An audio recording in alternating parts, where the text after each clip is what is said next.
السلام عليكم ورحمة الله وبركاته. الحمد لله رب العالمين والصلاة والسلام على رسوله الأمين. أما بعد، أعوذ بالله السميع العليم من الشيطان الرجيم. بسم الله الرحمن الرحيم. يا أيها الذين آمنوا اتقوا الله حق تقاته ولا تموتن إلا وأنتم مسلمون. يا أيها الناس اتقوا ربكم الذي خلقكم من نفس واحدة وخلق منها زوجها وبث منهما رجالا كثيرا ونساء واتقوا الله الذي تساءلون به والأرحام إن الله كان عليكم رقيبا. يا أيها الذين آمنوا اتقوا الله وقولوا قولا سديدا يصلح لكم أعمالكم ويغفر لكم ذنوبكم ومن يطع الله ورسوله فقد فاز فوزا عظيما. قال الله تبارك وتعالى: فإن آمنوا بمثل ما آمنتم به فقد اهتدوا وإن تولوا فإنما هم في شقاق فسيكفيكهم الله وهو السميع العليم. وقال سبحانه وتعالى: ومن يشاقق الرسول من بعد ما تبين له الهدى ويتبع غير سبيل المؤمنين نوله ما تولى ونصله جهنم وساءت مصيرا.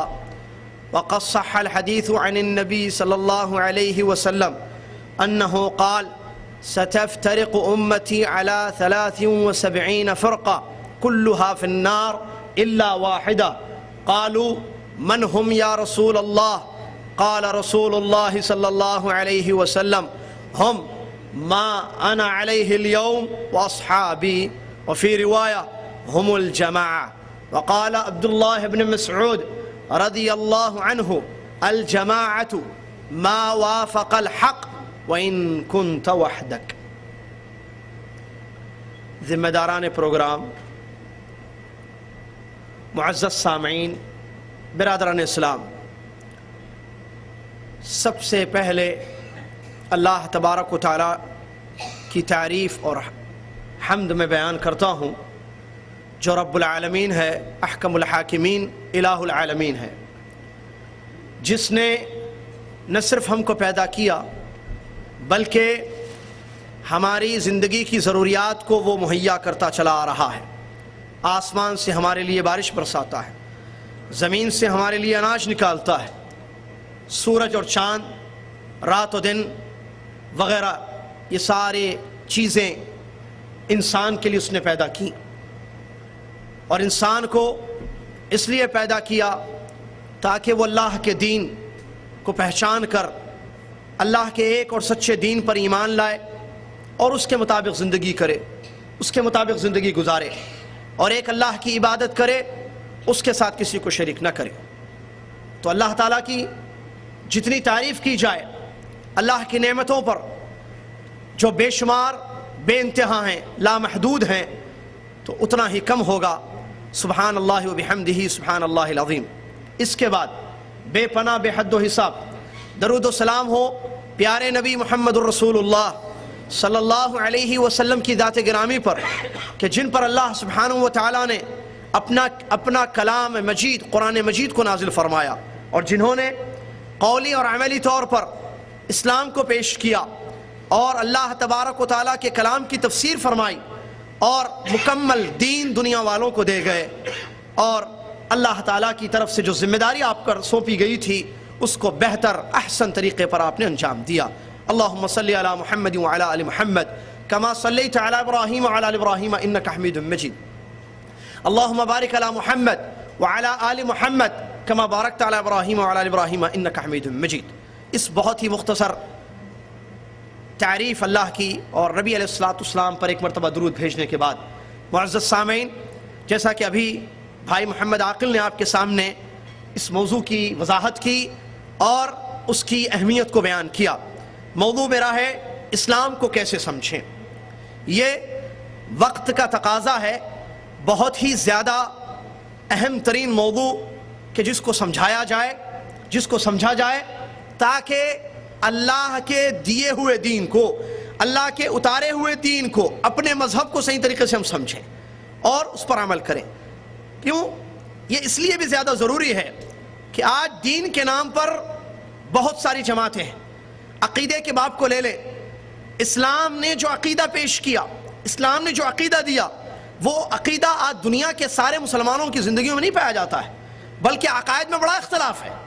عقیدے میں دنیا میں مختلف قسم کے عقیدے، اللہ کے بارے میں آپ دیکھیں مختلف قسم کے عقیدے لوگوں کے، اور جہاں تک منہج کا تعلق ہے، جہاں تک فہم کا تعلق ہے، اس میں بھی بڑا انحراف اور اس میں بھی بڑے طریقے۔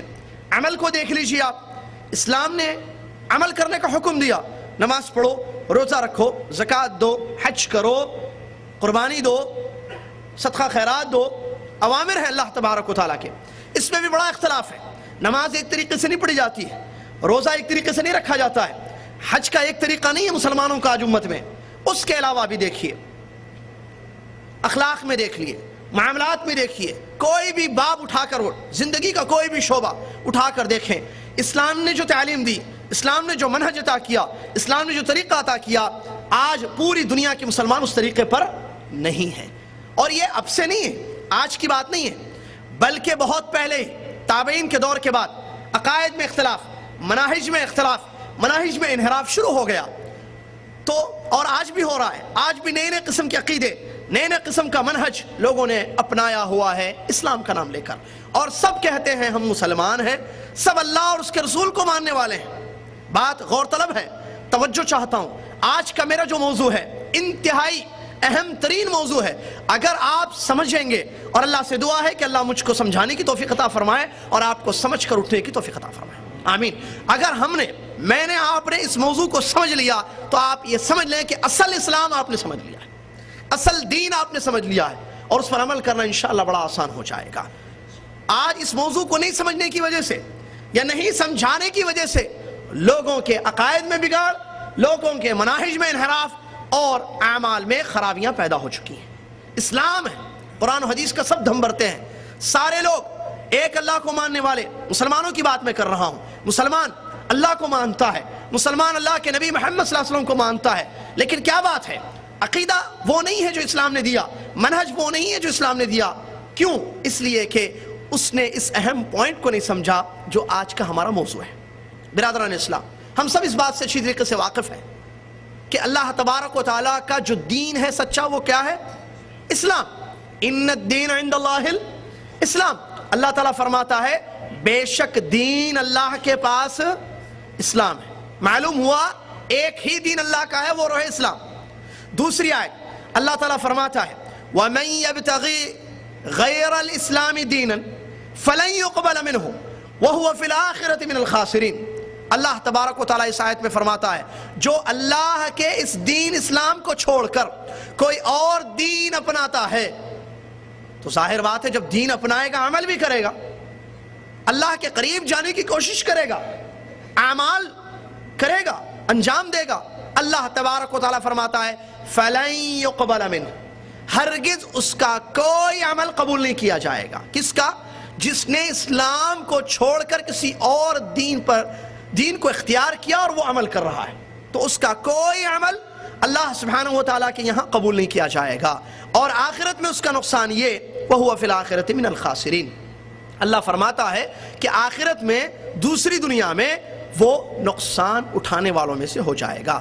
یہ دو آیتیں اس حقیقت کو بتاتی ہیں کہ اگر ہم اسلام پر نہیں چلیں گے، اسلام کے مطابق عمل نہیں کریں گے، تو ہمارے پورے اعمال برباد ہو جائیں گے، کوئی بھی عمل عند اللہ قبول نہیں ہوگا، اور کل قیامت کے دن ہم کو بہت سخت نقصان اٹھانا پڑے گا۔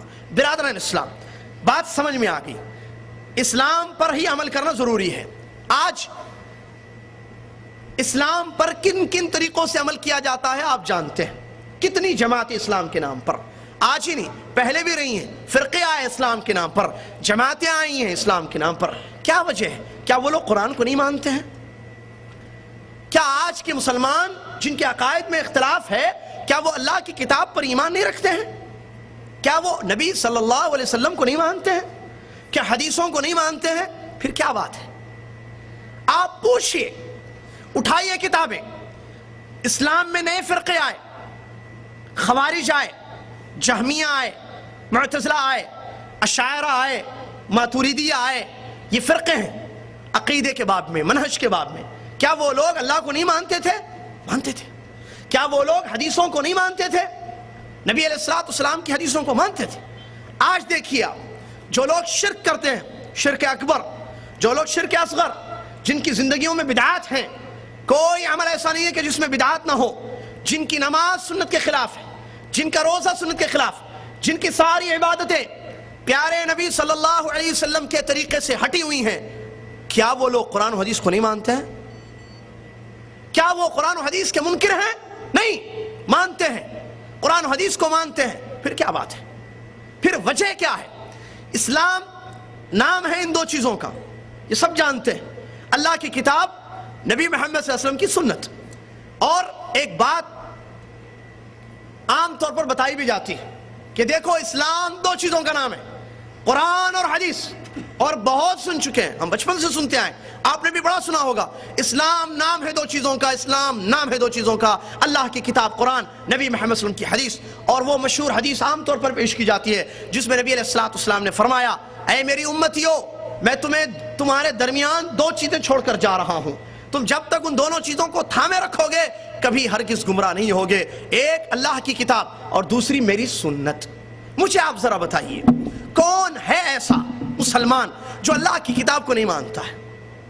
کون ایسا مسلمان ہے جو حدیثوں کو نہیں مانتا ہے؟ کہتا ہے میں نہیں مانتا ہوں ان حدیثوں کو. ہے؟ نہیں ہے. اچھا، خوارج جو ایک فرقہ آیا اسلام میں نیا، کیا وہ لوگ قرآن و حدیث کو نہیں مانتے تھے؟ قرآن کی آیتوں کا انکار کرتے تھے؟ نہیں، حدیث قرآن مانتے تھے. پھر یہ خوارج کیسے ہو گئے؟ ان کے عقائد میں بگاڑ کیسے آ گیا؟ ان کا منہج کیسے بدل گیا؟ دوسرے معتزلہ کو لے لیں، اشاعرہ کو لے لیں، یہ فرقے ہیں جو آئے تھے اسلام میں، بڑے خطرناک قسم کے فرقے، عقائد میں بڑا اختلاف، کتاب و سنت سے دور ان کے عقیدے میں بڑا اختلاف. جہمیہ فرقہ آیا، قدریہ آیا، تقدیر کا انکار کرنے والا فرقہ. قدریہ کہا کہ تقدیر اقدیر کچھ بھی نہیں ہے، اللہ نے کچھ بھی مقدر میں نہیں لکھا ہے، ہم جو چاہیں گے جو سوچیں گے وہ ہم کریں گے. تو کیا یہ قرآن و حدیث کو نہیں مانتے تھے؟ قدریہ مانتے تھے. جہمیہ آئے، جہم بن صفوان کی جماعت، جہمیہ ایک فرقہ ہے. معتزلہ، اشاعرہ، ماتوریدیہ، یہ فرقے ہیں. کیا ان لوگوں نے قرآن و حدیث کا انکار کیا؟ روافض آئے. روافض وہ قوم پیدا ہوئی جنہوں نے حضرت علی کا قتل کیا. آپ میں آگے بتاؤں گا تفصیل سے. اور وہ لوگ قرآن کی آیتوں سے دلیل لے کر حضرت علی پر کفر کا فتویٰ لگاتے ہیں. حضرت علی رضی اللہ تعالیٰ عنہ پر کفر کا فتویٰ اور ان کے خون کو حلال کیا.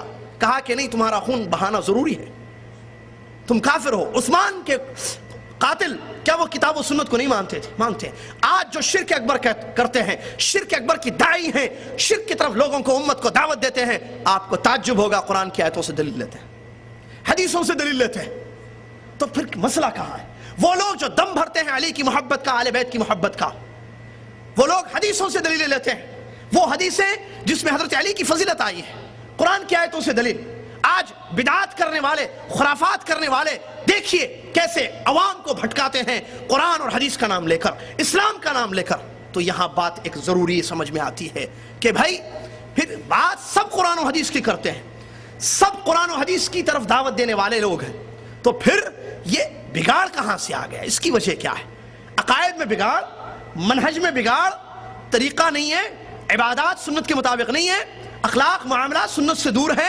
اس کے پیچھے وجہ کیا ہے؟ پھر جب سب کا یہی کہنا ہے کہ ہم اللہ کی کتاب پر بھی ایمان رکھتے ہیں، ہم نبی صلی اللہ علیہ وسلم کی حدیثوں پر بھی ایمان رکھتے ہیں. بات اہم ترین یہاں پر یہ ہے کہ اللہ نے جو کتاب اتاری ہے اور محمد صلی اللہ علیہ وسلم نے جو حدیثیں بیان کی ہیں، ان دونوں کو کیسے سمجھا جائے؟ یہ ہے اصل سوال. کہ بھائی میں آپ سب مانتے ہیں کہ اللہ نے ہماری ہدایت کے لیے کتاب اتاری، ہم سب مانتے ہیں کہ نبی صلی اللہ علیہ وسلم کی حدیثیں ہیں جو قرآن کی آیات کی تفسیر کرتی ہیں، لیکن ان دونوں کو، یہ دو ہمارے مصدر ہیں دین کے، مرجع ہے، مراجع ہیں. ہم کو دین قرآن سے ملے گا، ہم کو دین حدیث سے ملے گا. لیکن بڑا اہم ترین سوال ہے جس کا صحیح جواب تلاش کرنا بہت زیادہ ضروری ہے. وہ سوال ہے کیسے میں آپ قرآن و حدیث کو سمجھیں؟ ہم قرآن کی آیتوں سے کیسے دلیل لیں؟ آیت کی تفسیر کیسے لیں؟ حدیثوں کو کیسے سمجھیں؟ یہ بڑا اہم مسئلہ ہے، یہ بڑا اہم سوال ہے جس کا جواب قرآن میں موجود ہے اور جس کا جواب حدیثوں میں موجود ہے۔ اللہ نے ایسے نہیں چھوڑ دیا کہ جاؤ قرآن و حدیث پر عمل کرو جیسے سمجھ میں آتا ہے، جاؤ میں نے کتاب اتار دی ہے، میں نے نبی کو بھیج دیا ہے محمد صلی اللہ علیہ وسلم کو، اب تم کو حدیث کا مطلب جو سمجھ میں آ رہا ہے وہ لے لو، آیت سے جو مطلب نکال سکتے ہو نکال لو۔ کیا اللہ نے اسے چھوڑ دیا ہے آزاد؟ نہیں، قرآن مجید میں اللہ تعالیٰ نے اس سوال کا جواب بھی دیا ہے جو آج ہم آپ کو تفصیل سے بتائیں گے انشاءاللہ۔ وہی ہے اصل مقصد، ورنہ جن لوگوں نے اس اللہ تعالیٰ کا وہ جواب، یہ کہ اللہ تعالیٰ نے جو قرآن میں حل بتایا ہے، جو راستہ بتایا ہے کتاب و سنت کو سمجھنے کا، قرآن اور حدیث کا فہم لینے کا، ان راستہ جن لوگوں نے پکڑا جب سے اسلام دنیا میں آیا، صحابہ ہیں پہلے، ٹھیک ہے، تابعین، تبع تابعین، تو آج تک بھی اور قیامت تک ہوں، جس جماعت نے، جن لوگوں نے، جن افراد نے قرآن و حدیث کو ویسے سمجھا جیسے حکم دیا قرآن میں اللہ نے اور نبی صلی اللہ علیہ وسلم نے سمجھنے کے لیے کہا، تو وہ لوگ کامیاب رہے۔ اپنے عقیدوں کو بھی انہوں نے محفوظ کر لیا بگاڑ سے، اپنے منہج کو بھی بچا لیا اور کامیاب ہو گئے، اور اللہ تعالیٰ کو ان لوگوں نے خوش کیا، رضی اللہ عنہ ورضوا عنہ۔ لیکن جن لوگوں نے، جن افراد نے، جس جماعت نے، جس فرقے نے قرآن و حدیث کو سمجھنے کے لیے جو راستہ اللہ اور اس کے رسول نے متعین کیا، وہ راستہ چھوڑا، ترک کیا، کوئی اور راستہ اپنا لیا، وہ لوگ گمراہ ہو گئے۔ اس کی میں مثال آپ کو دوں، کیسے راستہ چھوڑ کر دوسرا راستہ، کیا مطلب اس کا یہ کہ آدمی نے یہ سمجھا کہ میں قرآن و حدیث کو دماغ سے سمجھ سکتا ہوں، قرآن و حدیث کو سمجھنے کے لیے میزان ترازو دماغ کو بنایا، جو بات میرے دماغ میں قرآن کی آئے گی میں اس کو لے لوں گا، آیت کا مطلب مجھے میرے دماغ میں جو سمجھ میں آئے گا میں اس کو لوں گا، میرے دماغ نے جس کو قبول کیا میں اس کو ایکسپٹ کروں گا۔ اس آیت کی یہ تفسیر، حدیث پڑھوں گا میں، حدیث کی جو بات میرے دماغ میں سمجھ میں آتی ہے میں وہی مطلب اس کا لے رہا ہوں، تو یہ لوگ گمراہ ہو گئے۔ کسی نے کیا کیا؟ ایسے نہیں کیا، کسی نے ایک شخص کو متعین کر لیا، کہا کہ میں ایسے کروں گا، اپنے اسلام کو، اپنے مذہب کو، یعنی قرآن و حدیث کو، اسلام بولے قرآن و حدیث بولے بات ایک ہی ہے، قرآن و حدیث کو، اسلام کو میں اس شخص سے سمجھوں گا، یہ میرے امام ہیں، یہ فلاں ہیں، یہ بزرگ ہیں، یہ جیسے آیتوں کا مطلب مجھے دیں گے میں ویسے لوں گا، یہ حدیثوں کا مفہوم جیسے مجھ کو بتائیں گے میں ویسے لوں گا۔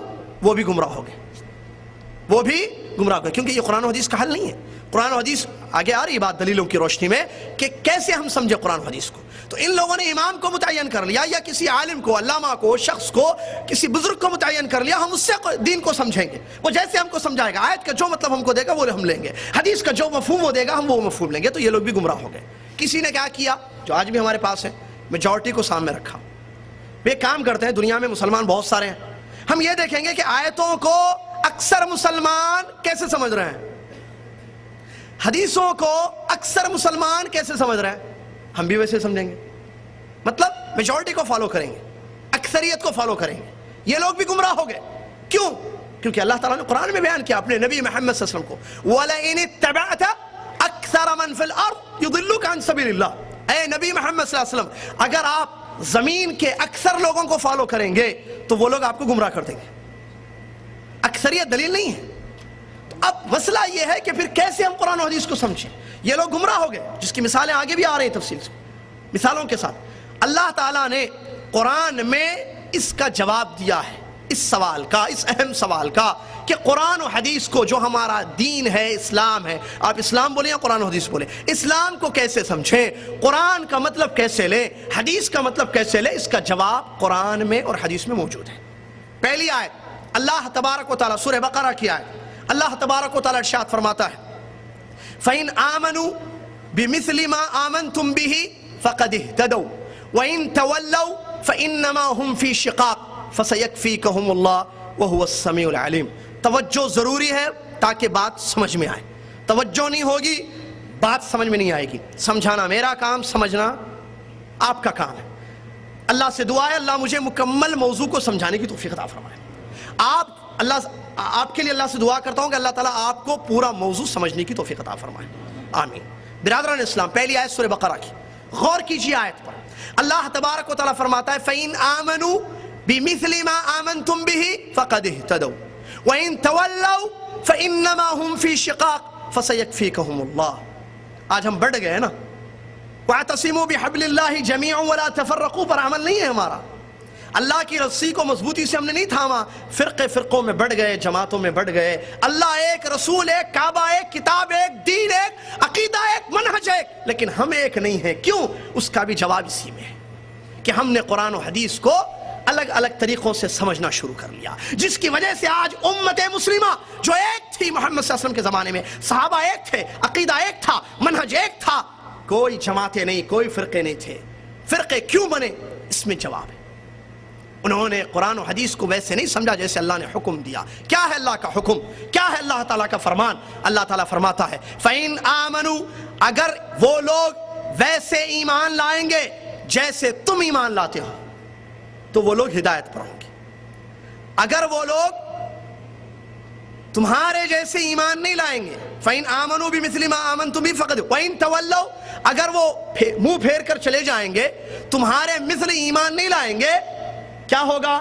فَإِنَّمَا هُمْ فِي شِقَاقٍ فَسَيَكْفِيكَهُمُ اللَّهُ، اللہ ان کے لیے کافی ہے. اس آیت کریمہ میں اللہ تبارک و تعالیٰ نے دو راستے اور دو انجام بیان کیے.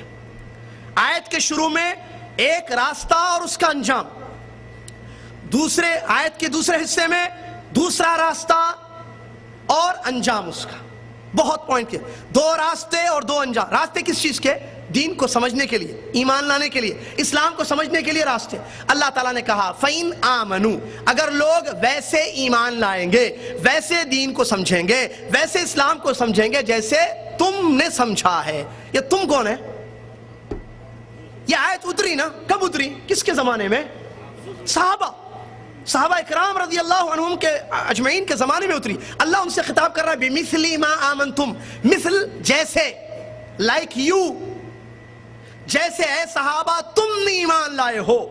اگر لوگ ویسے ایمان لائیں گے جیسے اے صحابہ تم ایمان لائے ہو، فَقَدِ اهْتَدَوْا، تو وہ ہدایت پر ہوں گے. ایک راستہ، ایک منہج، ایک فہم، صحابہ کا فہم، جس کو فہم السلف کہتے ہیں. سلف سے مراد شیخ الاسلام ابن تیمیہ رحمۃ اللہ علیہ فرماتے ہیں سلف کا مطلب صحابہ اور تابعین. اگر ہم نے دین کو ویسے سمجھا جیسے صحابہ کی جماعت نے سمجھا، قرآن کی تفسیر ویسے لی جیسے صحابہ نے لی، حدیثوں کا مطلب ویسے لیا جیسے صحابہ نے لیا، تو ہم ہدایت پر ہوں گے. یہ اللہ کہہ رہا ہے.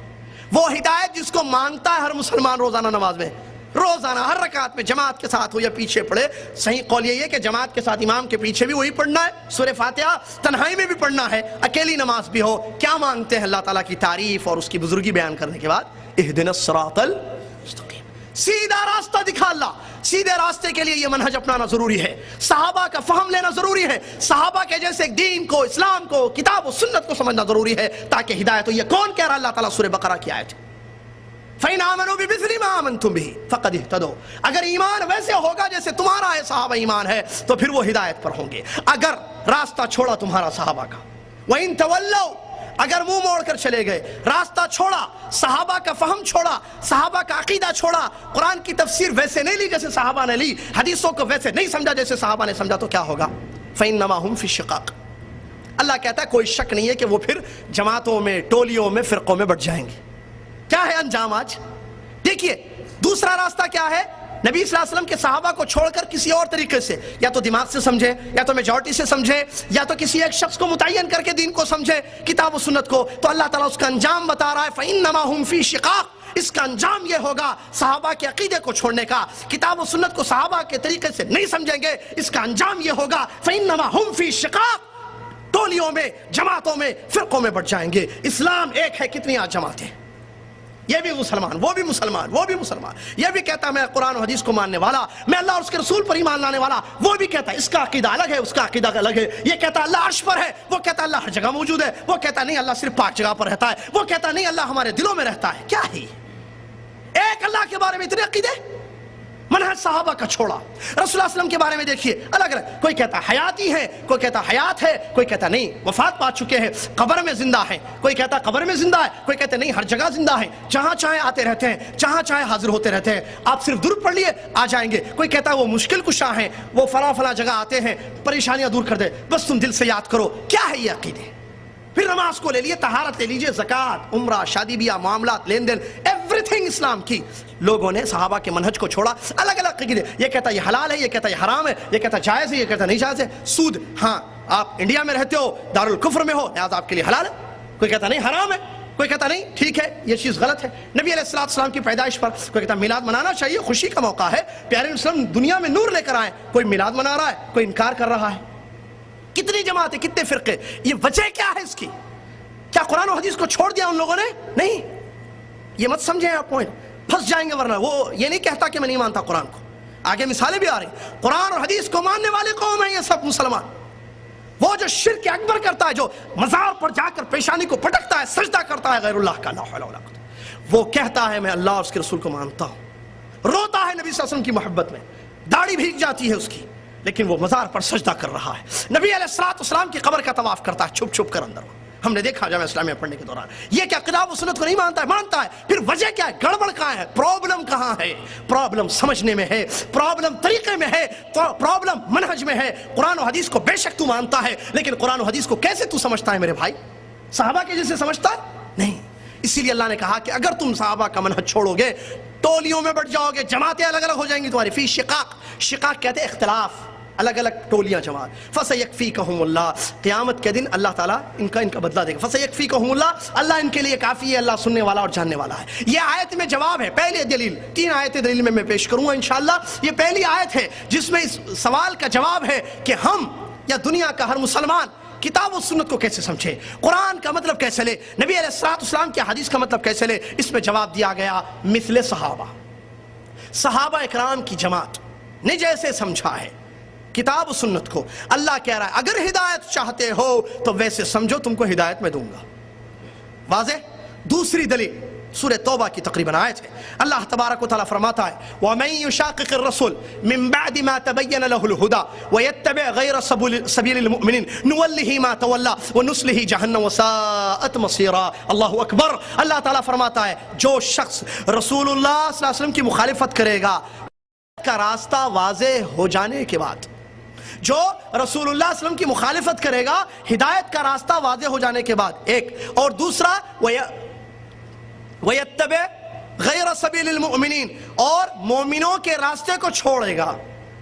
رسول کی مخالفت کرے گا ایک, اور دوسرا مومنین کے راستے کو چھوڑے گا. تو ظاہر بات ہے جب مومنین کے راستے کو چھوڑے گا تو کوئی اور راستہ اپنائے گا نا. تو اللہ کیا کہہ رہا ہے نُوَلِّهِ مَا تَوَلَّى, وہ جو بھی راستہ اپنائے گا ہم اسی پر اس کو لگا دیں گے.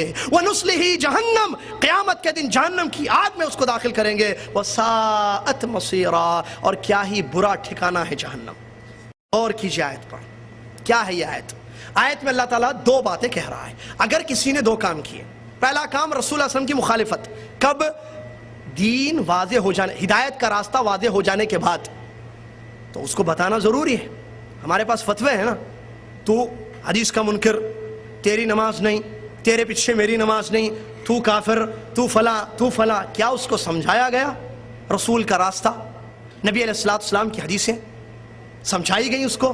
اللہ کہہ رہا ہے من بعد ما تبین له الہدی, تبین یعنی واضح ہو گیا, اس کو واضح ہو گیا, وہ جان چکا ہے, اس کو بتایا جا چکا ہے کہ یہی راستہ ہے رسول وسلم کا, یہ اطاعت ہے, یہ رسول وسلم کی سنت ہے, یہ رسول وسلم کا طریقہ ہے.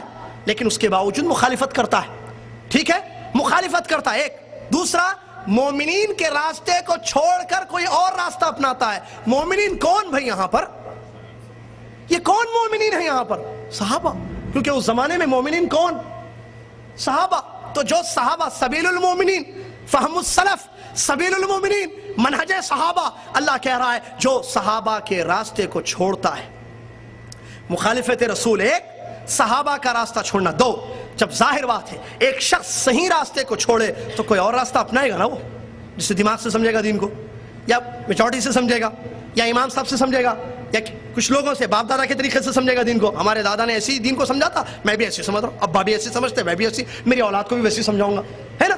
صحابہ کا منہج, صحابہ کا فہم چھوڑے گا تو کوئی اور راستہ اپنائے گا. اللہ تعالیٰ وعید سنا رہا ہے, کہہ رہا ہے جا, جو راستہ اپنائے اسی پر لگا دوں گا میں تجھ کو. اللہ نُوَلِّهِ مَا تَوَلَّى, وہ جہاں پلٹے گا وہیں اس کو ڈھکیل دیا جائے گا, جا اسی راستے پر, ویسی سمجھ دین کو, جا. مر کر اللہ کے پاس پہنچے گا, وَنُصْلِهِ جہنم, جہنم کی آگ میں داخل کر دے گا اللہ, اور یہ بہت برا ٹھکانہ ہے. معلوم ہوا صحابہ کے منہج کو چھوڑنے کا انجام جہنم کی آگ. منہج چھوڑنا، قرآن و حدیث کو صحابہ کے جیسے نہیں سمجھیں گے، جہنم کی آگ میں جائیں گے۔ دوسری دلیل، تیسری آیت، اللہ تبارک و تعالیٰ فرماتا ہے والسابقون الاولون من المہاجرین والانصار والذین اتبعوهم بإحسان رضی اللہ عنہم ورضوا عنہ وعد لهم جنات تجری من تحتها الانہار الى آخر الآیہ۔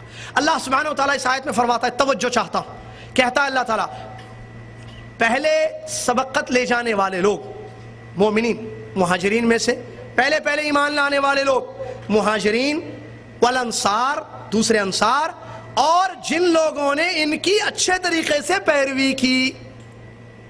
سنیے توجہ سے، مہاجرین اور انصار اور جن لوگوں نے ان کی اچھی طریقے سے پیروی کی، اللہ ان سب سے راضی ہیں، خوش ہے، اور یہ لوگ اللہ سے خوش ہیں، اور اللہ تعالیٰ نے ان کے لیے جنتیں تیار کر رکھی ہیں جن کے نیچے سے نہریں جاری ہیں، جس میں یہ لوگ خالدین فیہا ہمیشہ ہمیشہ رہیں گے۔ میرے بھائی، تین لوگوں کو بتا رہا ہے اللہ تعالیٰ، تین قسم کے لوگوں کو۔ پہلی قسم مہاجرین، اللہ کہہ رہا ہے جو مہاجر پہلے ایمان لائے، چلیے ان کی تعریف، ان کی پڑھائی۔ کیا ہم میں سے کوئی شخص مہاجرین میں سے ہو سکتا ہے؟ مہاجرین کون ہے؟ یہ صحابہ کی جماعت ہے، مکہ کے رہنے والے، آپ جانتے ہیں۔ دوسرے انصار، یہ انصار کون ہے؟ مدینہ کے باشندے، وہ صحابہ جو مدینہ میں رہتے تھے، جیسے ابو طلحہ انصاری، جابر بن عبداللہ انصاری رضی اللہ عنہ وغیرہ، اور مہاجرین میں سے ابو بکر، عمر وغیرہ رضی اللہ عنہ اجمعین۔ مہاجرین اور انصار، ان میں کوئی مسلمان نہیں آ سکتا ان کے بعد، کیونکہ یہ صحابہ تھے۔ تابعی ہوتا، صحابی نہیں۔ تابعی کے بعد جتنے لوگ آئے ہیں وہ ان میں سے نہیں ہو سکتے ہیں، نہ مہاجر ہو سکتے ہیں وہ، نہ انصار، کیونکہ یہ صحابہ ہیں جنہوں نے رسول کو دیکھا ایمان کی حالت میں۔ ہم تو نہیں دیکھے نا، اس کے تابعی نے دیکھا نہیں۔ تیسری، والذین اتبعوہم بإحسان، تیسرے وہ لوگ جنہوں نے ان کی پیروی کی اچھے طریقے سے۔ کس چیز میں پیروی کی؟ دنیا کی چیزوں میں۔ وہ جو تجارت کرتے تھے یہ بھی وہی کرے گا؟ نہیں، دین مراد ہے یہاں۔ دین کو سمجھنے میں، اسلام کو سمجھنے میں، اسلام پر عمل کرنے میں، قرآن کی تفسیر لینے میں، حدیثوں کا مفہوم لینے میں، ان مہاجرین اور انصار کے جیسے پیروی کی، قیامت تک آنے والا اس میں اپنے آپ کو داخل کر سکتا ہے۔ اللہ تعالیٰ ان تین قسم کے لوگوں کے بارے میں کہہ رہا ہے رضی اللہ عنہم ورضوا عنہ، اللہ ان تینوں قسم کے لوگوں سے راضی ہے۔ کس سے؟ مہاجرین سے، انصار سے، اور جو ان کے جیسے قرآن و حدیث کو سمجھتے ہیں، ان کی پیروی کرتے ہیں۔ کیا ہم اس میں نہیں داخل ہو سکتے ہیں؟ یقیناً داخل ہو سکتے ہیں۔ کیوں؟ اگر ہم قرآن و حدیث کو صحابہ کے جیسے سمجھیں گے، ان کے طریقے پر سمجھیں گے، ان کے فہم پر سمجھیں گے، تو ایسی صورت میں ہم اس تیسرے میں آ جائیں گے۔ اللہ تعالیٰ خوشخبری سنا رہا ہے کہ اللہ تعالیٰ ان لوگوں سے راضی ہے۔ اتنا ہی نہیں بلکہ قیامت کے دن اللہ تعالیٰ ان کو ایسی جنتوں میں داخل کرے گا جن کے نیچے سے نہریں جاری ہیں۔ بات واضح ہو چکی ہے تیسری آیت کی روشنی میں کہ ضروری ہے ہدایت کے لیے، جہنم سے اپنے آپ کو بچانے کے لیے، گمراہیوں سے اپنے آپ کو بچانے کے لیے، اور اللہ کی رضا کو پانے کے لیے، جنت کو حاصل کرنے کے لیے ضروری ہے کہ ہم پیارے نبی صلی اللہ علیہ وسلم کے جو صحابہ کرام ہیں، صحابہ کرام رضی اللہ عنہم اجمعین، رضی اللہ تعالی عنہم اجمعین، ہم ان کے طریقے سے دین کو سمجھے، ان کی پیروی کرے کتاب و سنت کو سمجھنے میں۔ بات سمجھ میں آئی؟ اگر کسی نے صحابہ کو چھوڑ کر کوئی اور منہج اختیار کیا کتاب و سنت کو سمجھنے میں، اس کے لیے اللہ تعالیٰ وعید سنا رہا ہے، اس کے لیے جہنم سنا رہا ہے، اسی راستے پر اس کو لگا دے گا اور اس کو جنت بھی نہیں ملے گی۔ یہ تین آیت ہیں، حدیثوں سے اس کی دلیل ہے۔ صحابہ کے منہج کو سمجھنا، صحابہ کے جیسے دین کو سمجھنا ضروری ہے، واجب ہے۔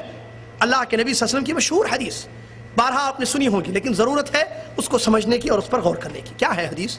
مشہور حدیث ہے، اس کی روایتیں ڈیفرنٹ ہیں، الگ الگ۔ نبی علیہ السلام نے فرمایا ہم سے پہلے یہود اور نصارہ 72 فرقوں میں بٹ گئے۔ ایک روایت میں ہے کہ یہود 71 میں اور وہ 72 میں۔ میری امت ستفترق امتی علی 73 فرقہ، مشہور حدیث ہے نا۔ نبی علیہ السلام فرماتے ہیں میری امت 73 فرقوں میں بٹ جائے گی، یہ پیشن گوئی ہے۔ آگے کیا فرمایا؟ کلھا فی النار، سارے کے سارے جہنم کی آگ میں، الا واحدہ، سوائے ایک کے۔ اچھا نبی صلی اللہ علیہ وسلم نے ایک کہا ہے، آج ہم 50 ہیں، سب کہتے ہیں ہم ہی ہیں وہ۔ آپ پوچھئے جس کو پوچھئے، روافض سے پوچھئے، نبی صلی اللہ علیہ وسلم نے جو واحدہ کہا ہے ہم ہیں وہ، کیونکہ اہل بیت سے محبت ہماری ہے، تمہاری نہیں ہے۔ اور وہ جو درگاہ پر سجدہ کرتا ہے، شرک اکبر میں ملوث ہے، اس سے پوچھو وہ کہے گا ارے آپ کہاں، وہ تو ہم ہیں حق والے، ناجی جماعت، نجات پانے والے ہم ہیں۔ اور وہ جو بدعات اور خرافات میں پڑا ہے وہ بھی کہے، جو منکرین حدیث ہے، حدیثوں کا انکار کرتا کہتے ہیں ہم ہیں۔ خوارج نے کہا ہم حق پر ہیں، معتزلہ نے کہا ہم حق پر ہیں، وہ واحدہ ہم ہیں. کون ہے بھئی واحدہ؟ وہ کون ہے؟ کیا یہ سوال نہیں کیا گیا نبی صلی اللہ علیہ وسلم کے زمانے میں؟ کیا جواب کیا دیا پیارے نبی صلی اللہ علیہ وسلم؟ کیا دیا جواب؟ صحابہ نے فرمایا من ہم یا رسول اللہ، اے اللہ کے رسول، وہ کون لوگ ہیں جو ایک ہوں گے؟ اور سے سنیے حدیث، ایک ہوں گے. پیارے نبی صلی اللہ علیہ وسلم نے اپنی زبان مبارک سے فرمایا ہم ما انا علیہ اليوم و اصحابی، وہ لوگ ہوں گے، وہ اس طریقے پر ہوں گے، اس عقیدے پر، اس منہج پر، کتاب و سنت کو ویسے سمجھیں گے، کتاب و سنت پر ویسے عمل کریں گے جیسے آج، ٹوڈے، اليوم. آج کب فرمایا؟ مدینہ میں فرمایا 1400 سال پہلے. آج میں اور میرے صحابہ جیسے سمجھتے ہیں، جیسے قائم ہیں دین پر، وہ لوگ اسی پر قائم رہیں گے. تو نبی صلی اللہ علیہ وسلم نے کیا فرمایا؟ میں اور میرے صحابہ. تو صحابہ کے جیسے سمجھنا ضروری ہے. صحابہ کے جیسے سمجھنا یہ بہت بڑی دلیل ہے. وہ اصحابی آج چیک کیجئے، ٹھیک ہے، آپ روافظ آؤ، کیا تم قرآن و حدیث کو ویسے سمجھتے ہو جیسے صحابہ نے سمجھا ہے؟ حضرت علی کی فضیلتوں کو تم لیتے ہو حدیث میں، ہم بھی مانتے، لیکن اس حدیث کا مطلب کیا لے رہے ہو تم؟ کہ علی ابو بکر سے افضل ہے؟ کیا مطلب تمہارا؟ علی کی تعریف میں تم حدیثوں کو لیتے ہو، تم سمجھتے ہو، اور تم کہہ رہے ہو کہ ہم ناجی ہیں. کیا ہے؟ اور وہ جو درگاہ پر جا کر سجدہ کرتا ہے اور سورہ مائدہ کی آیت کی دلیل لیتا ہے جو آگے میں بتا رہا ہوں مثال میں، تو کیا اس آیت کا مطلب تم جو لے رہے ہو اور شرک کروا رہے ہو لوگوں سے کر رہے ہو، کیا صحابہ نے ایسے ہی کیا ہے؟ جب نہیں کیا ہے تو پھر تم واحدہ میں کیسے ہو گئے؟ ضروری ہے ما انا علیہ اليوم اصحابی، آج میں اور میرے صحابہ جس طریقے پر ہے، جس دین پر ہے، جس عقیدے پر ہے، جس منہج پر ہے، جس اخلاق پر ہے، جس معاملات پر ہے، جس طریقے سے عبادت کی جا رہی ہے، جو صفت ہے ہماری، وہی ہوگی قیامت تک. اور ایک خوشخبری سناؤں آپ کو، نبی علیہ السلام نے یہ جو ایک جماعت کے بارے میں تعریف کی ہے جو جہنم سے ناجی ہوگی، نجات پائے گی، اور پیارے نبی صلی اللہ علیہ وسلم کے طریقے پر، نبی علیہ السلام کے صحابہ کے جیسے کتاب و سنت کو سمجھ کر عمل کرے گی، یہ ہر دور میں رہی ہے. یہ مت کہنا کہ یہ نئے ہیں، نہیں، یہ سمجھ کی غلطی ہے. نبی علیہ السلام کی حدیث دلیل میں لا تزال طائفة من امتی ظاہرین علی الحق حتی یأتی امر اللہ. نبی صلی اللہ علیہ وسلم اپنے زمانے میں یہ بات بتا کر گئے ہیں، میری امت میں سے ایک طائفہ، ایک جماعت حق پر ظاہر رہے گی، حق پر جمے ہوئے رہے گی. کب تک؟ جب تک اللہ کا حکم نہیں آئے گا، یعنی قیامت. نبی صلی اللہ علیہ وسلم نے اپنی زمانے میں کہا قیامت تک ایک جماعت، وہی جماعت جو ایک ناجی ہے، قیامت تک حق پر جمے ہوئے رہے گی، ڈٹے ہوئے رہے گی. اور ایک روایت ہے لا یضرہم من خذلہم، ان کو ذلیل کرنے والا، ان کو رسوا کرنے والا ان کا کچھ نہیں بگاڑ سکے گا. کون ہے وہ لوگ؟ اس کا مطلب یہ ہمیشہ رہے ہر دور میں. تابعین، تبع تابعین، جب خوارج نکلے، شیخ الاسلام ابن تیمیہ رحمۃ اللہ علیہ کے دور میں شیخ الاسلام ان کے ماننے والے، اس کے بعد بھی فطرے، جتنے فطرے آئے، لوگوں میں عقیدوں میں بگاڑا، منہج میں بگاڑا، لیکن یہ لوگ اپنے عقیدوں کو، اپنے منہج کو بچاتے بچاتے چل گئے ہیں. ہر دور میں آج بھی ہے، قیامت تک رہیں گے، کیونکہ پیارے نبی علیہ السلام کی یہ صحیح حدیث ہے. لہٰذا معلوم ہوا کتاب و سنت کو سمجھنے کے لیے ضروری ہے ہم ویسے سمجھیں جیسے اللہ کے نبی محمد صلی اللہ علیہ وسلم کے صحابہ نے سمجھا ہے. برادران اسلام، اگر کوئی یہ کہے کہ نہیں، کیوں، کیا ضروری ہے کہ حدیث کو یا قرآن کو ویسے سمجھے جیسے صحابہ نے سمجھا ہے، اس کا جواب مل گیا. اللہ کا حکم ہے، یہ ہدایت کے لیے، نجات پانے کے لیے ضروری ہے، اور نبی علیہ السلام کا بھی حکم ہے. اور ایک مشہور مسلم شریف کی حدیث جو بارہا خطبوں میں آپ سنتے رہتے ہیں خطبہ کے زبانوں سے، نبی علیہ السلام نے کیا فرمایا؟ علیکم بسنتی وسنت الخلفاء الراشدین المہدیین تمسکوا بها وعضوا علیها بالنواجذ وإیاکم محدثات الامور الی آخر الحدیث. نبی علیہ السلام نے فرمایا فَإِنَّهُ مَن يَعِشْ مِنْكُمْ بَعْدِي، یہاں سے حدیث شروع ہوتی ہے، میرے بعد جو دنیا میں زندگی گزاریں گے، دین میں بڑا اختلاف دیکھیں گے، کچھ یہ کہیں گے، کچھ وہ کہیں گے، جو آج ہمارے سامنے نظر آتا ہے. ہر کوئی حق کا دم بھرتا ہے، یہ کہتا ہے حلال، وہ کہتا ہے حرام. نبی علیہ السلام نے فرمایا اختلاف بہت دیکھو گے، تو کیا کرنا ہے اللہ کے رسول جب اختلاف ہم دیکھیں؟ علیکم بسنتی، میرے طریقے کو، اور میرے خلفاء کون ہیں؟ صحابہ، میرے صحابہ کے طریقے کو مضبوطی سے تھامے رکھنا. علیکم، تمسکو، عضو، 3 عربی کے مختلف الفاظ استعمال کیے ہیں. علیکم کا مطلب ہوتا ہے الزمو، یعنی لازم پکڑو، پکڑ کے رکھو میری اور میرے صحابہ کے طریقے کو. دوسرا الفاظ تمسکو، تمسک کا مطلب بھی پکڑ کے رکھنا، تھامے رکھنا. عضو علیہا بالنواجذ، جبڑوں سے میری اور صحابہ کے طریقے کو تھامے رکھنا. جبڑوں کا لفظ استعمال کیا جس کا مطلب یہ ہے کہ مضبوطی سے پکڑنا، کیونکہ آدمی کسی چیز کو توڑنے کے لیے دانتوں میں سے جبڑوں کا استعمال کرتا ہے جو مضبوط ہوتے ہیں. نبی علیہ السلام نے وہ الفاظ بیان کیے. یہ بھی اس بات کی دلیل ہے کہ صحابہ کے منہج کو اپنانا بہت ضروری ہے تاکہ ہم گمراہیوں سے بچیں، تاکہ ہم ضلالت کے راہوں سے بچیں۔ برادر اسلام، اس کی ایک بہت بڑی دلیل بخاری شریف کی حدیث سے میں آپ کو دوں۔ ایک یہودی عالم پیارے نبی صلی اللہ علیہ وسلم کے پاس آیا، آ کر اس نے کہا اے محمد، ہم صلی اللہ علیہ وسلم، ہم تورات میں جو آسمانی ہماری کتاب ہے، ہم اس میں یہ لکھا ہوا دیکھتے ہیں کہ اللہ تعالیٰ قیامت کے دن سارے آسمانوں کو، ساتوں آسمانوں کو اپنی ایک انگلی پر اٹھائے گا۔ توجہ چاہتا ہوں، واقعہ بڑا اہم ہے۔ یہودی عالم نے کہا کہ اللہ تعالیٰ قیامت کے دن ساتوں آسمانوں کو ایک انگلی پر اٹھائے گا، اور ساتوں زمینوں کو دوسری انگلی پر، پہاڑوں کو تیسری انگلی پر، اور مخلوق کو اور ایک انگلی پر، اور کہے گا انا الملک انا الملک، میں بادشاہ ہوں میں بادشاہ ہوں۔ پیارے نبی علیہ السلام یہ سنتے ہیں اور ہنستے ہیں۔ نبی علیہ السلام یہ سن کر کیا کرتے ہیں؟ ہنستے ہیں۔ اب بتائیے کیوں ہنسے نبی صلی اللہ علیہ وسلم؟ کون بتائے گا؟ کیا مطلب ہنسنے کا؟ ہنسنے کی کئی وجوہات ہو سکتی ہیں۔ ہو سکتا ہے انکار کی وجہ سے ہنسے ہو سکتا ہے نبی علیہ السلام نے تصدیق کی ہو، مختلف وجوہات ہنسنے کے ریزنز ہو سکتے ہیں۔ کون بتائے گا کہ نبی علیہ السلام کیوں ہنسے یہودی عالم کی بات سن کر؟ بخاری شریف کے الفاظ ہیں، بخاری شریف اٹھائیے حدیث دیکھیے، عبداللہ بن مسعود رضی اللہ عنہ نے کیا لکھا ہے اس میں؟ کہتے ہیں تعجبا وتصدیقا لقول الحبر۔ نبی علیہ السلام کے ہنسنے کی وجہ، صحابی رسول وہاں موجود صحابی عبداللہ بن مسعود رضی اللہ تعالیٰ عنہ بتاتے ہیں نبی علیہ السلام کے ہنسنے کی وجہ تعجب اور اس یہودی عالم کی تصدیق کرتے ہوئے۔ تعجب اور تصدیق، تعجب اس لیے کہ اس نے اس آیت کو پڑھا جو سچی آیت ہے قرآن میں اور تورات میں، اور اسی تورات میں میری رسالت کا ذکر ہے۔ یہ اس کو مانتا ہے، اس کو نہیں مانتا ہے۔ کیسا یہودی عالم ہے یہ؟ پڑھتا ہے لیکن سمجھتا نہیں، اور تصدیق کی کہ یہ سچ ہے بات کہ اللہ تعالیٰ قیامت کے دن انگلیوں پر اٹھائے گا، اور قرآن کی آیت سے دلیل دی وَمَا قَدَرُ اللَّهَ حَقَّ قَدْرِهِ، اللہ تعالیٰ کی جیسے قدر کرنی تھی ان لوگوں نے قدر نہیں کی۔ اللہ تعالیٰ سارے آسمانوں کو قیامت کے دن اپنے دائنے ہاتھ میں اٹھائے گا۔ تو برادران اسلام، حدیث پر غور کریے۔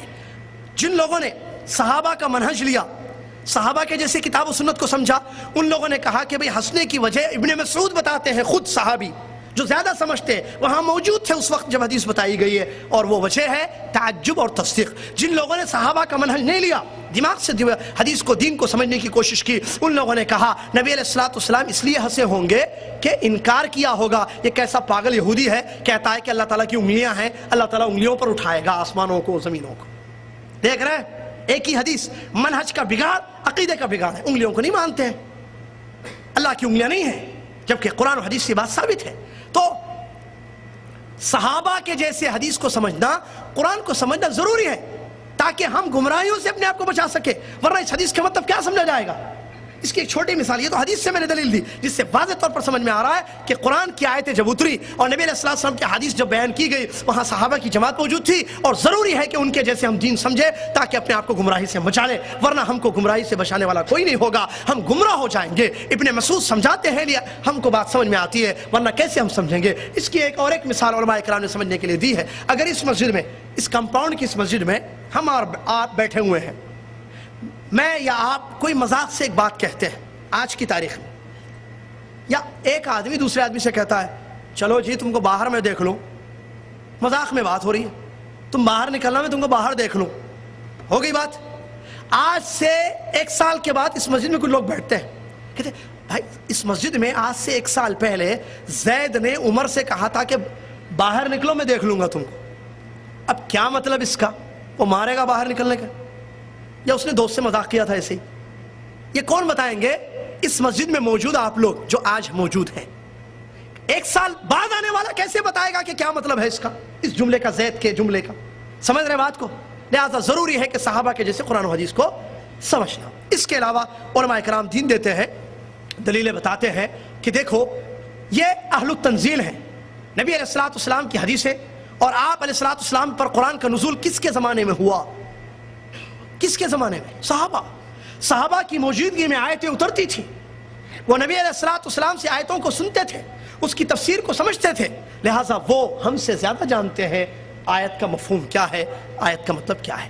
نبی علیہ السلام کی حدیثیں کس کے سامنے پیش کی گئیں؟ نبی علیہ السلام کی حدیثیں ہیں، ان کی گفتگو، آپ علیہ السلام کے اقوال، اعمال اور تقاریر، تو یہ کس کے سامنے ہوئے، کس کے پیریڈ میں، کس کے زمانے میں؟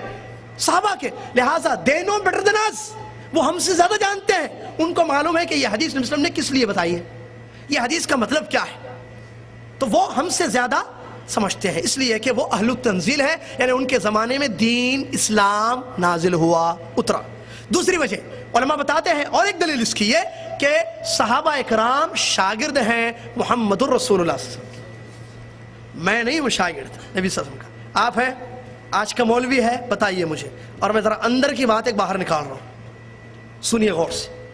آج جتنے لوگ تعلیم حاصل کر رہے ہیں، جامعہ، مدرسہ، فلاں فلاں ڈگریاں لے رہے ہیں، نکل رہے ہیں، عالم، مولانا، شیخ الاسلام، مفتی، فلاں فلاں لقب، بڑے بڑے لقب چینلوں پر آ رہے ہیں، یہ لوگ کہاں کے پڑھے ہوئے ہیں؟ مدرسوں کے۔ ان کو پڑھانے والے کون ہیں؟ علماء اکرام۔ صحابہ کی جماعت کو پڑھانے والے مدرس، معلم کون؟ محمد صلی اللہ علیہ وسلم۔ قرآن کس نے پڑھایا؟ حدیثیں کس نے بتائیں؟ تو محمد صلی اللہ علیہ وسلم کے شاگردوں میں کوئی غلطی ہو سکتی ہے؟ پڑھانے والا کتنا صحیح، کتنا سچا، وما ينطق عن الهوى ان هو الا وحی یوحی، جس کی ورفعنا لك ذکرک۔ اور نبی صلی اللہ علیہ وسلم جب ایک دلیل کہ وہ سچے ہیں، ان کی باتیں سچی ہیں، وہ حدیثیں بولتے تھے تو صحابہ بعض لکھتے تھے حدیثوں کو۔ ایک آدمی نے کیا کہا، مت لکھو جو بھی محمد صلی اللہ علیہ وسلم کہتے ہیں، کیونکہ وہ بشر ہے، ہو سکتا ہے غلطی سے کچھ بول دے اور تم لکھ لو اس کو۔ تو نبی علیہ السلام یہ سن کر کہتے ہیں، نہیں، اکتبو، لکھو، میری زبان سے حق ہی نکلتا ہے۔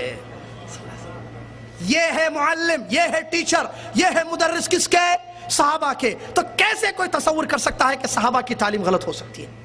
قرآن کو صحابہ نہیں سمجھے ہیں، آج آپ سمجھتے ہیں۔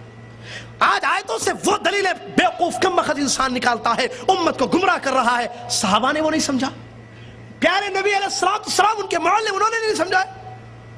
حدیثوں سے دلیلیں آج لیتا ہے ہمارا مولوی، امت کو گمراہ کر رہا ہے، خود گمراہ ہونے کے بعد حدیثوں سے، صحیح بخاری کی حدیث، مسلم کی حدیثوں سے دلیل لے کر امت کو گمراہ کرتا جا رہا ہے۔ کیا اس کو اتنا سمجھ میں نہیں آیا کہ یہ جو حدیث کو سمجھ رہا ہے، تو جو سمجھ رہا ہے حدیث کو، نبی علیہ السلام کے صحابہ نہیں سمجھے اس کو، نبی علیہ السلام نہیں سمجھا اس کو، تو کیا تم ان سے زیادہ سمجھ سکتے ہو؟ ان سے زیادہ تمہارے پاس فہم ہے، عقل ہے؟ نہیں نا میرے بھائی۔ اور پھر اور ایک دلیل، صحابہ عربی زبان بولنے والے تھے، فی مافی والے نہیں، اقامہ کو اگامہ نہیں، ہر چیز میں فی مافی، فی فلوس مافی فلوس، فی سیارہ مافی سیارہ، فی زوجہ مافی زوجہ، یہ زبان نہیں تھی ان کی۔ فصیح عربی پیور کتابی زبان تھی، جس میں عربی زبان ہے جو پیور، بالکل گرامر کے حساب سے۔ این تذهبوا این اذهب انا جئت من هذا المکان، فصیح عربی بولنے والے۔ تو قرآن اور حدیث، ہمارا جو دین ہے، ہمارا اسلام ہے، کون سی لینگویج میں ہے؟ عربی میں۔ تو عربی میں ورڈ، عربی میں جملے ہیں نا، قرآن میں وسیلہ لفظ آیا ہے، وسیلہ عربی لفظ ہے نا، اس کو عربی زبان میں کس کو کہتے ہیں، یہ ہم سمجھ سکتے ہیں یا محمد الرسول صلی اللہ علیہ وسلم کے صحابہ سمجھ سکتے ہیں؟ اللہ کے نبی صلی اللہ علیہ وسلم فصیح عربی میں حدیثیں بولتے تھے، اٹھائیے دیکھیں، اذا اکل احدکم فلیأکل بیمینہ فإن الشیطان یأکل بشمالہ، یہ فصیح عربی کی حدیث ہے، کھانا کھاؤ تو دائنے ہاتھ سے کھاؤ۔ تو یہ حدیث عربی میں وہ زیادہ سمجھ سکتے ہیں، یا آج ہم ترجمہ دیکھ کر، یا چلو کوئی عرب کا عالم بھی جو بھٹکا ہوا ہے، گمراہ ہے، وہ سمجھ سکتا ہے، وہ زیادہ سمجھ سکتے ہیں۔ لہٰذا ضروری ہے کہ ان کے جیسے سمجھنا، ضروری ہے کہ ہم قرآن و حدیث کو ان کے جیسے سمجھنا۔ ایک دلیل، ابو بکر صدیق رضی اللہ تعالیٰ عنہ کی خلافت کی بھی دلیل ہے۔ ایک بوڑھی عورت آتی ہے، ایک عورت آتی ہے، پیارے نبی علیہ السلام سے دین کو سمجھتی ہے، سوالات کرتی ہے، جوابات لے لیتی ہے، اس کے بعد کہتی ہے، ذہین عورت، اس کا عقیدہ دیکھو، آج ہمارے مسلمانوں کا مولویوں کا عقیدہ نہیں ہے ویسے۔ وہ کہتی ہے، کل مجھے جب مسائل درپیش ہوں گے، کل مجھے کوئی دین کی بات پوچھنی ہوگی اور آپ دنیا سے چلے گئے ہوں گے، تو میں کس سے پوچھوں؟ اس کو معلوم تھا ہمارے نبی صلی اللہ علیہ وسلم وفات پائیں گے۔ آج ہمارا کیا کہتا ہے مسلمان؟ نہیں، زندہ ہے۔ تو عورت کا سوال بڑا اچھا ہے کہ میں کس سے سمجھوں گی دین کو؟ اے محمد صلی اللہ علیہ وسلم، نبی علیہ السلام نے فرمایا، تم ابو بکر سے دین کو سمجھنا رضی اللہ، فآتی ابا بکر، اس عورت سے کہا کہ تم ابو بکر صدیق رضی اللہ عنہ سے دین کو سمجھنا۔ برادران اسلام، یہ ہے دلائل مختصر سے کہ جس کی روشنی میں یہ بات واضح ہے کہ اگر ہم دین کو، یا قیامت تک مسلمان کتاب و سنت کو نبی علیہ السلام کے صحابہ کے جیسے نہیں سمجھے گا، وہ یقیناً گمراہ ہوگا، یقیناً گمراہ ہوگا، جیسا کہ قرآن کی آیت اس پر دلیل ہے اور نبی علیہ السلام کی حدیثیں بھی اس پر دلیل ہے۔ برادر اسلام، اس کے علاوہ ایک بات، مثال کے طور پر اگر کوئی شخص یہ کہے، نہیں بھی اللہ تعالیٰ نے قرآن میں کہا فلا تعقلون، افلا تفہمون، کیا تم کو عقل نہیں ہے، کیا تم سمجھتے نہیں ہو؟ افلا ینظرون الی الابل کیف خلقت، اللہ نظر کی، تفکر کی، تفقہ کی دعوت دے رہا ہے. تم دیکھو اونٹوں کو ہم نے کیسے پیدا کیا، پہاڑوں کو کیسے گاڑ دیا، زمین کو کیسے بچھو دیا. تو اللہ تعالیٰ خود کہہ رہا ہے نا عقل کو یوز کرو یوز کرو یوز کرو. میرے بھائی عقل کو جو یوز کرنے کا مطلب لے رہے ہیں، کیا دین کو قبول کرنے یا ریجیکٹ کرنے میں عقل کو یوز کریں گے؟ کیا مطلب اس کا افلا تعقلون کا؟ کیا اس کا یہ مطلب لیا جائے گا کہ ہر شخص اپنے پاس عقل رکھتا ہے لہٰذا وہ قرآن پڑھے گا؟ جیسے ہمارے پاس ایک بڑی پریشانی ہے آج. کیا پریشانی ہے؟ 5-10 لوگ بیٹھتے ہیں، یہاں بھی جدہ میں بھی ہو رہا ہے. اللہ متووں کو توفیق دے کہ وہاں تک پہنچے اور ان کا کام تمام ہو جائے. بیٹھ کر کیا ہو رہا ہے؟ چلیے صاحب یہ قرآن کی آیت ہے، پڑھیے. الحمدللہ رب العالمین اعوذ باللہ من الشیطان الرجیم. اللہ تعالیٰ نے کوئی بھی ایک آیت پڑھتے ہیں، کہتے ہیں اچھا آپ بتائیے کیا مطلب اس کا ہو سکتا ہے. واہ واہ. اچھا آپ ایک کام کرتے ہیں، نیکسٹ کلاس میں نیکسٹ بیٹھک میں ہم سب اپنا اپنا مطلب لائیں گے، قرآن کی آیت کا اپنا اپنا مطلب. سوچئے کیا اس کا مطلب نکل سکتا ہے. اب وہ جناب اپنے دماغ سے ایک مطلب لا رہے ہیں، یہ زید صاحب ایک لا رہے ہیں، بکر صاحب ایک لا رہے ہیں، فلاں صاحب ایک لا رہے ہیں، عبداللہ ایک صاحب ایک لا رہے ہیں. 6-7 مطلب قرآن کی ایک آیت کے. وہاں کیا درس ہے؟ قرآن کا درس ہو رہا ہے. قرآن کا درس تفہیم، قرآن کو فہم سمجھنا. میرے بھائی محمد صلی اللہ علیہ وسلم نے جیسے سمجھایا ویسے سمجھو. یہ دماغوں سے سمجھیں گے تو کھلواڑ ہو جائے گا دین. ہر کوئی اپنے دماغوں سے سمجھے گا. اس کی بہت زبردست دلیل دیتا ہوں میں، یاد رکھیے اس کو. ابو داؤد کی صحیح حدیث ہے، پیارے نبی علیہ السلام فرماتا، نبی حضرت علی بن ابی طالب رضی اللہ عنہ کی حدیث ہے، لو كان الدين بالرأي لكان اسفل الخفين اولى من اعلاه ولقد رايت رسول الله صلی اللہ علیہ وسلم يمسح على اعلاه. اگر لوگوں سمجھو، اگر دین دماغ سے ہوتا کہ ہر کوئی دماغ سے سمجھے، رائے سے، قیاس رائے جس نے برباد کر دیا ہے دین کو. سنیے، اگر کوئی دین کو دماغ سے اگر دین کو دماغ سے سمجھنا صحیح ہوتا تو ساکس پر، موزوں پر مسح کرنا نیچے صحیح ہوتا نہ کہ اوپر. اور میں نے رسول اللہ صلی اللہ علیہ وسلم کو دیکھا ہے اوپر مسح کرتے ہوئے. یہ ہے حدیث. اگر دین دماغ سے سمجھیں گے، دماغ کیا کہتا ہے؟ دماغ کیا کہتا ہے کہ گندگی کہاں لگے گی پیتاووں میں، ساکس میں، نیچے یا اوپر، تلے میں یا اوپر؟ نیچے لگے گی. حدیث میں کیا ہے؟ ساکس پر مسح کرنے کا مسح علی الخفین. مسئلہ جانتے ہیں آپ لوگ، مسح اوپر ہے یا نیچے؟ محمد صلی اللہ علیہ وسلم نے مسح اوپر کیا یا نیچے؟ اوپر. تو دین دماغ کا نام نہیں ہے، دین وہ ہے جو کتاب و سنت میں آ چکا ہے. لے، سمجھ میں آئے ٹھیک، نہیں سمجھ میں تب بھی لینا ہے. فجر 2 ہے 2، صبح فریش اٹھتے ہیں 2 ہی پڑھیں گے آپ. رات میں تھک کر 4 نماز پڑھنی ہے، 2 نہیں قیامت تک. دین دماغ کا نام نہیں ہے. آج بگاڑ پیدا کر دیا دماغ کو، دین سے دماغ کو سمجھ رہے ہیں. ایک آیت قرآن کی آیت سے تفسیر لے رہا ہے. قرآن میں اللہ تعالیٰ نے کہا ہے دخان، یوم یاتی الدخان، قیامت کی نشانیوں میں سے ایک نشانی ہے کہ دھواں آئے گا. کیا ہو سکتا ہے؟ یہ جو بیٹھ کے پڑھتے ہیں نہیں ایسے نکلتے ہیں. کیا ہو سکتا ہے؟ دھواں. ارے ہو سکتا ہے اس کا مطلب پٹرول ہے، کیونکہ یہ نئی ایجاد ہے. پٹرول سے پیچھے دھواں نکلتا ہے. او دھواں نکلتا ہے. کسی نے کہا دجال، حدیث ہے دجال کی، نبی صلی اللہ علیہ وسلم کی حدیث ہے، دجال آئے گا آئے گا. کتنی حدیث ہے؟ کب آیا بھائی؟ اب تک تو نہیں آیا. آخر الزمان میں دجال نکلے گا نکلے گا. ہو سکتا ہے نبی صلی اللہ علیہ وسلم کا ایک تصور تھا، ایک خیال تھا کہ دجال آئے گا. وہ نہیں آیا، نہیں آئے گا. دیکھ رہے گمراہی، واللہ برباد ہو گئے. قسم کھا کر کہتا ہوں عاقل بھائی، اللہ جزاک. یہ موضوع اتنا اہم ہے، اتنا اہم ہے، واللہ اگر ہم سمجھے، آج کے مسلمان کو یہ سمجھا دے، گمراہیوں سے بچ جائے گا. خوارج، آپ کو عبد الرحمن ابن ملجم، عبد الرحمن ابن ملجم ایک نام یاد رکھے جو علی کے قاتلوں میں سے. کیا کیا؟ حضرت علی رضی اللہ عنہ کی. وہ پہلے جب تک اس نے قرآن و حدیث کو صحابہ کے جیسے سمجھا تھا وہ صحیح تھا، منہج صحیح تھا اس کا. اس کی دلیل سنیے.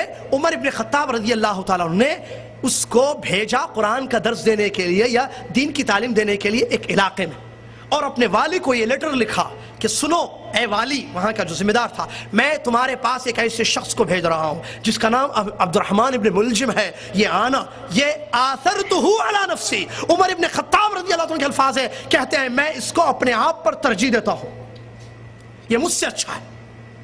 وہ جب آئے تو تم اس کی عزت کرنا، احترام کرنا، اس کے لیے ایک دار بنانا، اور بچوں کو قرآن اور دین حدیث کی تعلیم وہ دے گا، اس کے پاس بچوں کو بھیجنا تاکہ وہ دین کی تعلیم دے. یہ شخص، اس کا جب منہج بگڑا، اس نے جب قرآن کو دماغ سے سمجھنے کی کوشش کی، ایسا گمراہ ہوا، اس نے کہا علی تم کافر ہو. جی کیا دلیل معلوم ہے؟ اس نے دلیل لی قرآن کی آیت سے، کہا ان الحکم الا للہ، حکم صرف اللہ کا چلتا ہے، تم نے لوگوں کو کیسے حاکم بنایا ہے؟ الٹا مطلب عبداللہ بن عباس، عبداللہ بن جابر صحابہ سمجھا رہے ہیں تم غلط مطلب لے رہے ہو آیت کا یہ مفہوم نہیں ہے۔ وہ کہتا ہے نہیں، قرآن میں اللہ نے کہا ہے حکم صرف اللہ کا چلے گا، اے علی تم نے کیسے لوگوں کو اجازت دی کہ وہ حکم چلائے؟ لہٰذا تم کافر ہو اس آیت کی روشنی میں۔ اور اس کو پکڑ کر جب قتل کیا گیا تو اس نے کہا کہ میری گردن ضرور ماننا، زبان کو کٹ نہیں کرنا، اس پر اللہ کا ذکر ہے۔ لیکن گمراہ کیسے ہوا؟ خوارج بھی آئے نبی علیہ السلام پر یہ سب کی وجوہات کیا ہیں؟ اس کے پیچھے وجہ یہ ہے کہ ان لوگوں نے نبی صلی اللہ علیہ وسلم کے صحابہ کے منہج کو چھوڑا، قرآن و حدیث کو ویسے نہیں سمجھا جیسے صحابہ کرام سمجھتے ہیں، اسی لیے یہ لوگ گمراہ ہوئے۔ حالانکہ ان کے دلوں میں اللہ کا ڈر تھا، حالانکہ یہ لوگ نماز پڑھتے تھے، حالانکہ لوگ روزہ رکھتے تھے، لیکن اس کے باوجود گمراہ ہو گئے۔ اس کی بڑی وجہ یہی ہے کہ ان لوگوں نے دماغ سے سمجھنے کی کوشش کی، یا صحابہ کا منہج ان لوگوں نے، صحابہ کا فہم ان لوگوں نے چھوڑ دیا۔ اس کے علاوہ اور ایک دو مثالیں دے دوں، اس کے بعد بات کو ختم کر دو برادر اسلام۔ وہ یہ ہے وسیلہ۔ قرآن کی آیت میں آج لوگ وسیلہ لیتے ہیں، یہ لوگ قرآن کی سورہ مائدہ کی آیت سے دلیل دیتے ہیں۔ اللہ تعالیٰ فرماتا ہے یا ایھا الذین آمنوا اتقوا اللہ، اے وہ لوگوں جو ایمان لائے اللہ سے ڈرو، وابتغوا الی ربہم الوسیلہ وابتغوا الیہ الوسیلۃ، اور اللہ تک پہنچنے کے لیے وسیلہ اختیار کرو۔ قرآن میں اللہ تعالیٰ کہہ رہا ہے لہٰذا ہم رسول اللہ صلی اللہ علیہ وسلم کا وسیلہ لیں گے، ہم عبد القادر جیلانی رحمۃ اللہ علیہ کا لیں گے، ہم بزرگان دین کا وسیلہ لیں گے۔ اور مجھے یاد ہے وہ بامبے کی گلی جہاں سے گزر رہا تھا میں، وہاں میں نے دیکھا حیدرآباد کا ایک مولوی، بہت بڑا مولوی، وہ بڑے مجمع سے خطاب کر رہا ہے اور کہہ رہا ہے یہ وہابیوں کو کیا معلوم، یہ قرآن و حدیث کا دم بھرنے والے کیا کہتے ہیں، ان کو سمجھتے ہیں کہ یہ وسیلے غلط ہے، ان کو کچھ نہیں معلوم۔ سنو میں قرآن سے آپ کو وسیلے کی دلیل دیتا ہوں، آیت پڑھ کر لوگوں کو گمراہ کر رہا ہے، کہہ رہا ہے دیکھو اللہ نے قرآن میں کہا ہے وسیلہ اختیار کرو، ہم وسیلہ اختیار کرتے ہیں۔ تو یہاں یہی مسئلہ پرابلم کیوں، یہ پرابلم کیا ہے، اس نے اس آیت کا مفہوم دماغ سے سمجھا ہے۔ وسیلے کا یہ معنی نہیں ہے اٹھائیے عبداللہ بن مسعود کی تفسیر، اٹھائیے عبداللہ بن عباس، اٹھائیے قتادہ رضی اللہ، ابن کثیر رحمۃ اللہ نے تفسیر لکھی ہے۔ وسیلے کا مطلب وہ اعمال صالحہ جو اللہ کو پسند ہو، وہ عمل جو اللہ کو پسند ہو اس کو کہتے ہیں وسیلہ، جیسے جہاد ہے جو آگے بتایا جا رہا ہے، اور اس کے علاوہ دیگر اعمال صالحہ۔ لہٰذا اس سے یہ تفسیر مراد ہے، وہ نہیں جو آج کا مسلمان لیتا ہے، خود بھی گمراہ ہوتا ہے اور لوگوں کو بھی گمراہ کر رہا ہے۔ اس کی اور ایک مثال نبی علیہ السلام کی صحیح حدیث ہے، بخاری سے ثابت ہے، جو مشہور حدیث ہے آپ جانتے ہیں کہ نبی علیہ السلام اپنے ایک صحابی کے ساتھ گزر رہے تھے دو قبر والوں کے پاس سے، کہا نبی علیہ السلام پر وحی آئی، آپ نے فرمایا کہ ان دو قبر والوں کو عذاب دیا جا رہا ہے، اور کسی بڑے گناہ کی وجہ سے نہیں ہو رہا ہے، بلکہ ایک آدمی چغل خور تھا، چغلی کرتا تھا، اور دوسرا پیشاب کے چھینٹوں سے اپنے آپ کو نہیں بچاتا تھا۔ چنانچہ نبی علیہ السلام نے ایک پودا لیا اور اس کے ایک پلانٹ لیا، اس کے دو پارٹ کیے، دو حصے، اور لگا دیے، اور نبی علیہ السلام نے یہ فرمایا کہ مجھے اللہ کی ذات سے امید ہے کہ جب تک یہ سوکھیں گے نہیں اللہ تعالیٰ ان کے عذاب کو ہلکا کرے گا۔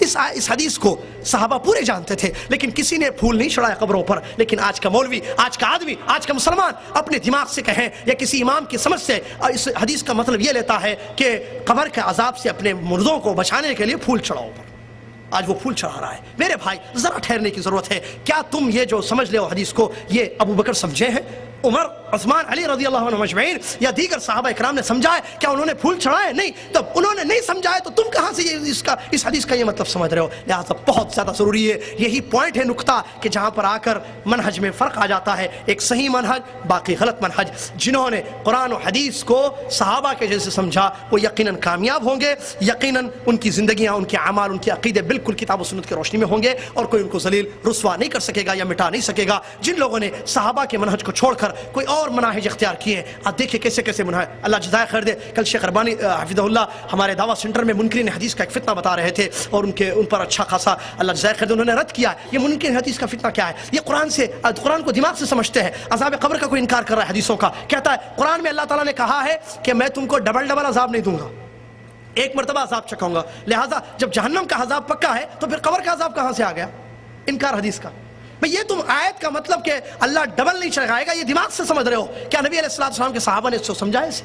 یہی ساری چیزوں پر آپ فٹ کیجئے، ساری چیزوں پر، ہر چیز پر، کوئی بھی بدعت ہو، کوئی بھی شرکی عمل ہو، کوئی بھی غلط طریقہ ہو، آپ دیکھیں وہاں پرابلم منہج کا پرابلم ہے، قرآن کو ویسے نہیں سمجھا گیا، آیتوں کی تفسیر صحیح نہیں لی گئی ہے، حدیثوں کا مفہوم صحیح نہیں لے گا، لہٰذا گمراہی پھیل رہی ہے، اور مسلمان دین کے نام پر، اسلام کے نام پر گمراہ ہوتے جا رہے ہیں۔ اللہ تعالیٰ سے دعا ہے اللہ تعالیٰ ہم مسلمانوں کو سمجھ عطا فرمائے، اللہ تعالیٰ اس بات کی توفیق عطا فرمائے کہ ہم اس اہم ترین موضوع کو سمجھنے کی کوشش کریں۔ اللہ تعالیٰ قرآن و حدیث کو صحابہ کے فہم پر، صحابہ کے منہج پر، صحابہ کے طریقے پر ہم سب کو سمجھنے کی توفیق عطا فرمائے۔ اللہ گمراہیوں سے ہم کو بچا دے، اللہ علم نافع عمل صالح کی توفیق عطا فرمائے، آمین۔ وآخر دعوانا الحمدللہ رب العالمین۔ السلام علیکم ورحمۃ اللہ وبرکاتہ۔ یہ نشست صاحب السمو الملکی امیر خالد الفیصل آل سعود حفظ اللہ گورنر مکہ المکرمہ کی زیر نگرانی جدہ دعویٰ سینٹر حی السلامہ کے تعاون سے منعقد ہوئی ہے. I tell you that at the end of the day you will go home with all your sins forgiven. اسلام کہتے ہیں سلام علیک سأستغفر لك ربی انہو کان بی حفیا. اللہ نے ہمیں کامل دین دیا، اس کامل دین کے علاوہ کوئی اور دین اللہ کے ہاں قابل قبول نہیں. اس اجرا کے لیے آخر وہ کہاں ہے وہ علم، کہاں ہے وہ تفقہ فی الدین، کہاں ہے وہ علم شریعت جس کے ذریعے ہم اس اسلام کو سمجھے جو نبی کریم صلی اللہ تعالی علیہ وسلم لے کر کے آئے تھے. مجھے کیا پتا کہ یا علی مدد اور یا اللہ مدد میں کیا فرق ہے، نہیں جانتا تھا میں. اور جب میں نے تقلید کے پردے کو توڑا اور زنگار اتار دیا تو مجھے رسول کا معنی بھی اس وقت سمجھ موجود ہے کہ رسول اللہ صلی اللہ علیہ وسلم نے فرمایا کہ جب انسان کو قبر میں دفن کر دیا جاتا ہے تو قبر اس کو ایک مرتبہ ضرور دباتی ہے. قبروں کے اندر کرامات دکھاتے ہیں، کسی کو اولاد دیتے ہیں، کسی کو رزق دیتے ہیں، کسی کی مشکل ڈالتے ہیں، کسی کے غم دور کرتے ہیں، کسی کو شفا دے دے. توحید کو اپنا لو، اللہ کے پاس کامیاب ہو جاؤ گے. اور دوسرا تملک العرب والعجم. اسے ایک بات ہی نہیں نکل پا رہی ہے اور یہ کیفیت دے کر کے آپ سب بڑے خوش ہوئے اور کہا انہا ابنۃ ابی بکر، یہ ابو بکر کی بیٹی ہے. کیا تم جانتے ہو جو ہر کرنے کا مقصد ہے ہمارے ساتھ ہے ابو بکر، جس طرح اللہ میرے ساتھ ہے اسی طرح اللہ تیرے ساتھ ہے. جس طرح اس وقت اللہ کی مدد میرے ساتھ ہے اسی طرح اللہ کی مدد تیرے ساتھ ہے. جس طرح اس وقت اللہ تعالیٰ مجھ کو بچائے گا تجھ کو بھی بچائے گا. تمام پیڑوں کو جلا کے اپنے ہاتھوں سے، تمام پیڑوں کو جلا کے اپنے ہاتھوں سے عجیب شخص ہے سایہ تلاش کرتا ہے. ٹیلی ویژن کا مکمل نقشہ اور صحیح بخاری و مسلم سنن اربع سمیت 28 صحابہ کرام سے روایات مروی ہیں اور 30-35 حدیث کی کتابوں میں. اپنے گھروں میں فتنہ اور فساد ٹی وی کے ذریعے دیکھ رہے ہیں. استخارہ کا نام لے کر شرک و بدعات گھروں میں داخل کی جا رہی ہیں. استخارہ کا نام لے کر کہانت کو فروغ دیا جا رہا ہے. ایک تسبیح استخارہ چلتا ہے آج کل. تسبیح استخارہ لمبی سی مالا پکڑ لو، ایک دانے پہ ہاں ایک پہ نہ، ایک پہ ہاں ایک پہ نہ، ایک پہ ہاں ایک پہ نہ، آخری دانے پہ ہاں ہو گیا تو کام ٹھیک ہے، نہ ہو گیا تو کام. ایک چینل ہے جس پر بی بی استخارے کرنے کے لیے بیٹھے، کہتے اپنی اپنی بوتلوں کا ڈھکن کھول لو. وہ ڈھکن کھول لیتے، یہ دم کر کے سپیکر میں پھونکا مارتے. اب ڈھکن کھولے میں ہر بوتل کے اندر ان کی پھونک پہنچ گئی.